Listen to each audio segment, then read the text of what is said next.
Vamos a empezar entonces con el diseño sobre la base de madera, pero antes vamos a hacer un repaso por los materiales que vamos a estar usando específicamente para este tramo del proyecto.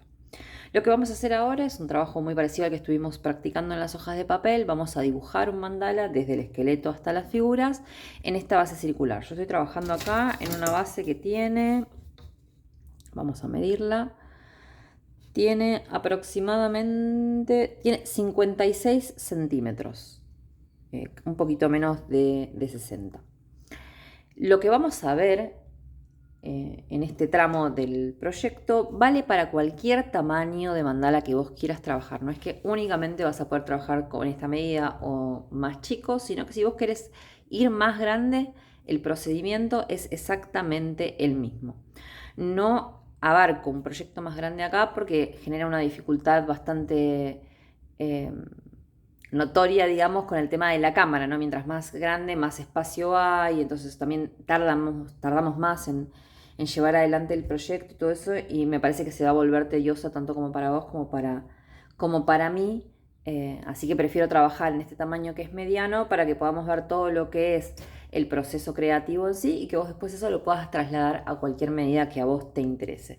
De todas formas, siempre si te surge alguna duda o algo que no sepas cómo resolver, podés escribirme a mis redes o al WhatsApp, que voy a estar ahí para acompañarte. Entonces, para trabajar sobre la madera, como te comenté anteriormente, vamos a necesitar una regla que sea un poquito más larga que la regla que estuvimos usando para los ejercicios en papel. Esta tiene 60 centímetros y es por lo general la regla que yo utilizo, ya sea para mandalas de 60 centímetros o más grandes también. Vienen reglas hasta de 1 metro. Yo no lo encontré necesario, pero también está, si querés laburar más grande y sentís que te va a resultar más cómodo tener una regla más ancha, vienen.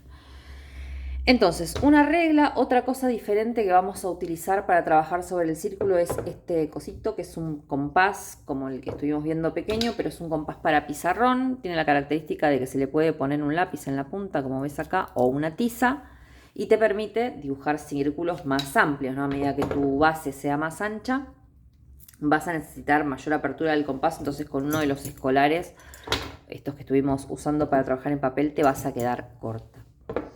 Después la base de madera, que puede ser circular o no, tiene que ser un cuadrado para que vos puedas dentro de ese cuadrado dibujar un círculo. Si elegís un rectángulo, también vas a poder dibujar un círculo, pero te va a quedar un sobrante, que si a vos te gusta, por ejemplo, hacer un cuadro así apaisado con un mandala en el centro o varios mandalas, lo podés hacer. Lo único que te voy a recomendar con respecto al soporte es que sea un soporte duro, rígido, que no sea un bastidor de tela, porque como vamos a dibujar y apoyar elementos de geometría acá, si tenemos un bastidor de tela, vamos a tener la dificultad extra de la blandeza del bastidor. Por lo general, los bastidores de tela es un marco vacío, así como esto, pero más grande, que tiene montada una tela de arriba. Entonces, el medio del bastidor hace como una suerte de trampolín que se vuelve súper incómodo para dibujar, así que te recomiendo que utilices una base rígida. También puedes trabajar, por ejemplo, sobre una pared. Ahí no vas a tener tampoco dificultad. La idea es que no sea como blando, porque si no ya desde el vamos con el esqueleto vas a tener dificultades. Además de estas dos cositas, o sea, la regla más larga y el el compás de pizarrón, vamos a estar utilizando un compás común para las partes más pequeñas. Pues obviamente esto para trabajar en el centro es casi un imposible. El transportador sí, para calcular los ángulos, una goma por las dudas de que quieras borrar algo, y con eso ya estaríamos para pasar el diseño o realizar el diseño en la base. Entonces vamos a dedicarnos a hacer este diseño en estos videos, calculo que lo vamos a liquidar en 2 videos, y después nos vamos a pasar a la parte de color, en donde vamos a hablar un poquito de cómo armar una paleta de tonos naturales y qué es lo que tenés que tener en cuenta, y vamos a ponernos a pintar. Entonces arranquemos con nuestro esqueleto. Tengo la cámara puesta en un formato que se llama gran angular para que el círculo entre completo. Una vez que tenga hecho el esqueleto, que ya estuvimos viendo cómo se trabaja, voy a hacer un zoom para que vos puedas ver cómo trabajo sobre la parte del centro, porque si no va a quedar demasiado chiquito en la pantalla y quizás te sea incómodo. Entonces, como hacíamos en las hojas de papel, dijimos que para arrancar siempre vamos a necesitar una línea que divida en dos nuestro círculo principal. Este círculo acá tiene esta marca, no sé si la llegas a ver en pantalla, esta marca que es de la caladora cuando lo corté. Si vos vas a comprar círculo a la librería, es probable que o no tenga la marca o no tenga el centro marcado, porque como yo acá utilicé primero el compás para marcarlo y luego lo corté, ya me quedó el agujerito del medio. Si no tenés el agujerito del medio como guía para hacer tu primera división, lo que tenés que hacer es encontrar el centro de ese círculo. Para encontrar el centro del círculo yo hago lo siguiente. Por ejemplo, si vas a una librería y compras círculos que estén cortados con láser, no van a tener el punto del centro. Entonces vos tenés que preguntar qué ancho, qué diámetro total tiene el círculo, en este caso 56, para poder calcular el centro. Para calcular el centro lo que vas a hacer es, sabiendo el ancho que tiene el círculo, como por ejemplo este decíamos que tiene 56, si yo voy hacia abajo, el 56 y el 0 empiezan a quedar por fuera, ¿no? Como que la madera se achica. Y si voy para arriba pasa lo mismo. Hay solo un sector del círculo en donde van a coincidir exactamente las medidas de ese diámetro, en donde el borde del círculo va a coincidir con el 0 y el 56 en este caso, o la medida que vos hayas elegido del círculo. Entonces, una vez que hayas encontrado ese lugar en donde coinciden los bordes del círculo con las medidas de tu circunferencia, vas a hacer una primera marquita en la mitad. En este caso sería en el 28, que yo ya lo conozco porque lo tengo marcado, ¿no? Haces una pequeña rayita así en línea vertical, ¿ves? Se llega a ver ahí. Una vez que tenés, te digo una rayita, así te ubicás en qué sentido estaba ubicada cómo estaba puesta la regla, ¿no? Para que te quede perpendicular. Una vez que tenés esta primer marca en donde vas a haber centrado tu regla de una forma, vas a retirarla y vas a hacer exactamente lo mismo, pero ahora de forma perpendicular, como te decía recién, y teniendo en cuenta la marca que hiciste al principio, o sea, en el primer movimiento, porque de una manera encontramos aproximadamente el centro en uno de los ejes y ahora, poniéndonos perpendicular, terminamos de encajarlo en donde coinciden los dos ejes, ¿no? El eje vertical y el eje horizontal. Entonces hago lo mismo, ubico los lugares en donde están los extremos de la medida de mi círculo, en este caso 0,56, y voy a volver a marcar ahí a donde aparece el 28, que es el lugar donde está el centro. Entonces, si yo no tuviese el centro marcado como tengo en este caso, lo que me daría sería una crucecita justo ahí en donde va a ser el centro de mi circunferencia para que vos puedas empezar a construir el esqueleto. El punto del centro es fundamental para construir un esqueleto, ¿no? Si no tenemos el punto del centro, podemos poner la línea que divide en dos en cualquier lado porque el ojo no es del todo preciso, sobre todo si, en realidad nunca, pero bueno, si no tenés mucha práctica también, quizás te sea más complicado todavía ubicarte así visualmente. Después con cierta práctica empieza como a haber cierta memoria visual que ayuda. Entonces, como tenemos el centro ya marcado, vamos a hacer lo siguiente que habíamos visto al principio de este taller, que era dividir nuestra circunferencia en dos. Se me chanfleó un poquito la punta de la línea. Ahí está. Una vez que tengo esta línea que divide en dos mi círculo principal, voy a pasar al transportador y al igual que hacía en la hoja de papel, voy a ubicar la cruz del centro del transportador en el centro del círculo y las líneas en paralelo, ¿no? Como en paralelo, así que coincidan el 0 y el 180 con la línea que vos hiciste de horizonte o de división en las dos partes del círculo. Y acá vas a elegir las porciones que querés marcar. Esto es lo que estuvimos viendo al principio, vas a ver qué número te resuena para trabajar y lo vas a volcar.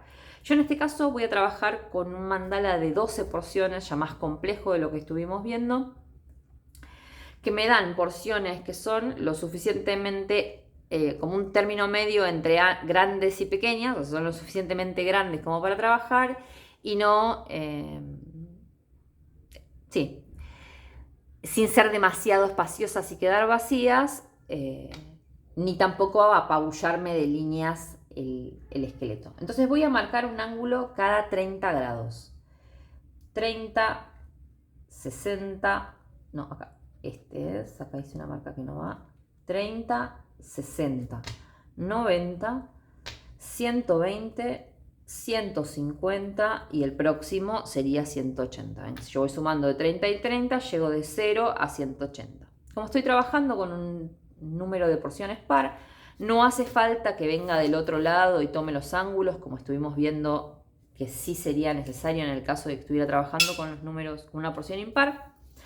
Y voy a tomar la regla y unir cada una de estas marcas que acabo de hacer con el punto central, trazando toda la circunferencia. Entonces de arriba hacia abajo o de abajo hacia arriba, trazo la línea. Lo mismo voy a hacer para cada una de ellas. Trazo, trazo,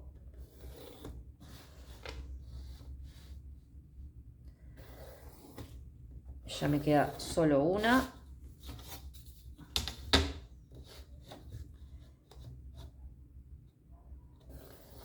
Y estaríamos completos. Ahí va. Trazo.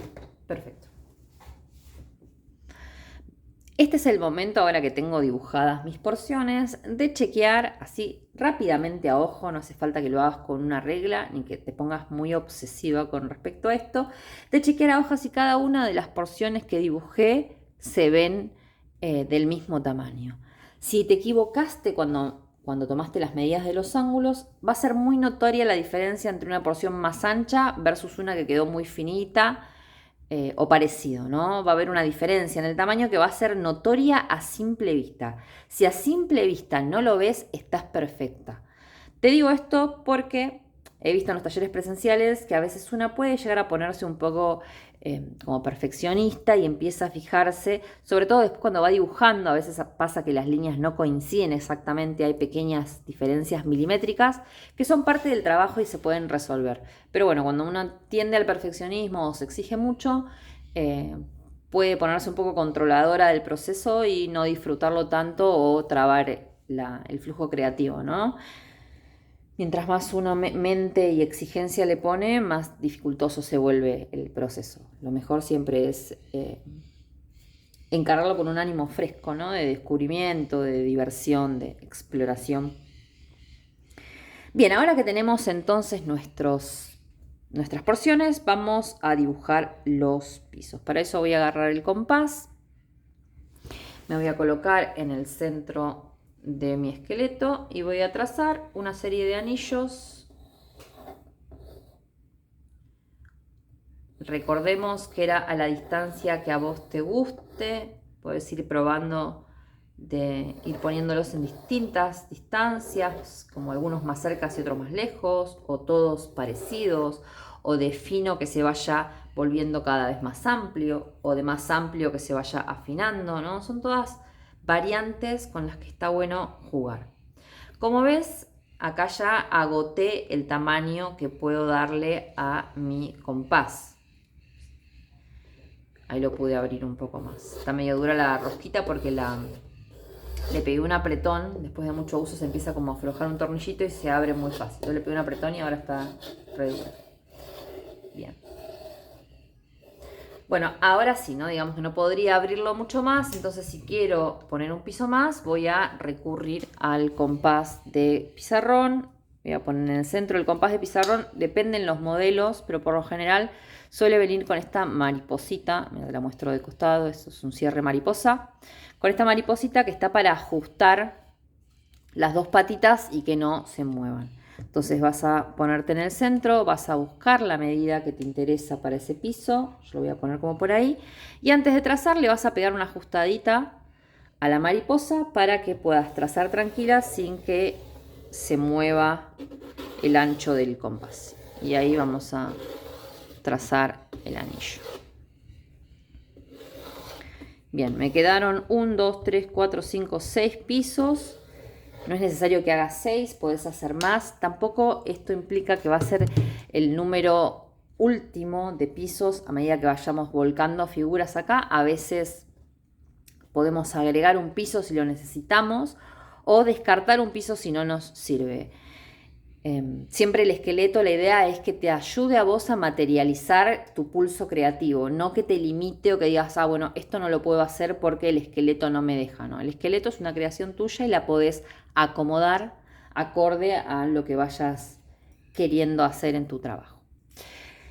Bien, voy a hacer un poco de zoom sobre el círculo para que puedas ver mejor cómo quedaron las porciones. ¿Ves? Esta es la marca que te decía de la caladora.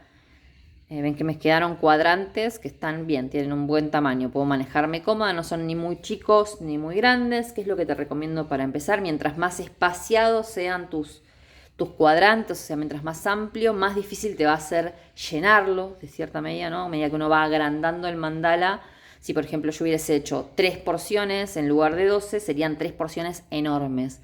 Entonces ante el vacío una suele paralizarse un poco más, como de no saber cómo llenar. Entonces un esqueleto que te ponga en un punto medio entre espacios vacíos o demasiadas líneas que puedan resultarme confusas visualmente, me parece que es una buena medida, sobre todo para un mandala de este tamaño, ¿no? 60, 70 centímetros. Si quizás estás trabajando en un mandala más pequeño, como de 30 centímetros o de 20 centímetros, sean demasiadas porciones para encararlo, ¿no? Quizás un número más chico sea visualmente más claro. Es más fácil de trabajar también.